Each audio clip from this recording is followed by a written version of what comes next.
বলল তিবিরের স্থান অর্থাৎ ফিলিস্তিনের একটি জায়গাতে খেজুরের গাছগুলোতে এখনো খেজুর ধরে কিনা, তাবারিয়া হ্রদে এখনো পানি আছে কিনা, জুঘুর অঞ্চলের কূপ থেকে এখনো পানি বের হয় কিনা, এবং সর্বশেষ প্রশ্ন করল আমাকে নবী মুহাম্মদ সম্পর্কে বলো, তিনি কি তোমাদের মধ্যে এসেছেন, তিনি কি মক্কা থেকে মদিনায় হিজরত করেছেন। তখন তামিমাত দাড়ি তার সকল প্রশ্নের উত্তর দিলেন।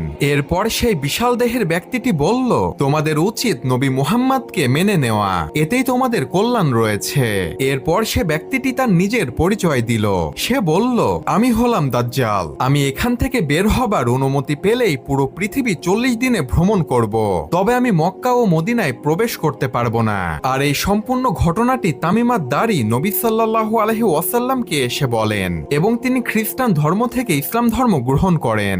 অর্থাৎ এই হাদিস থেকে বোঝা যায় দাজ্জাল পৃথিবীতেই আছে এবং দাজ্জালকে একটি দ্বীপের মধ্যে বেঁধে রাখা হয়েছে।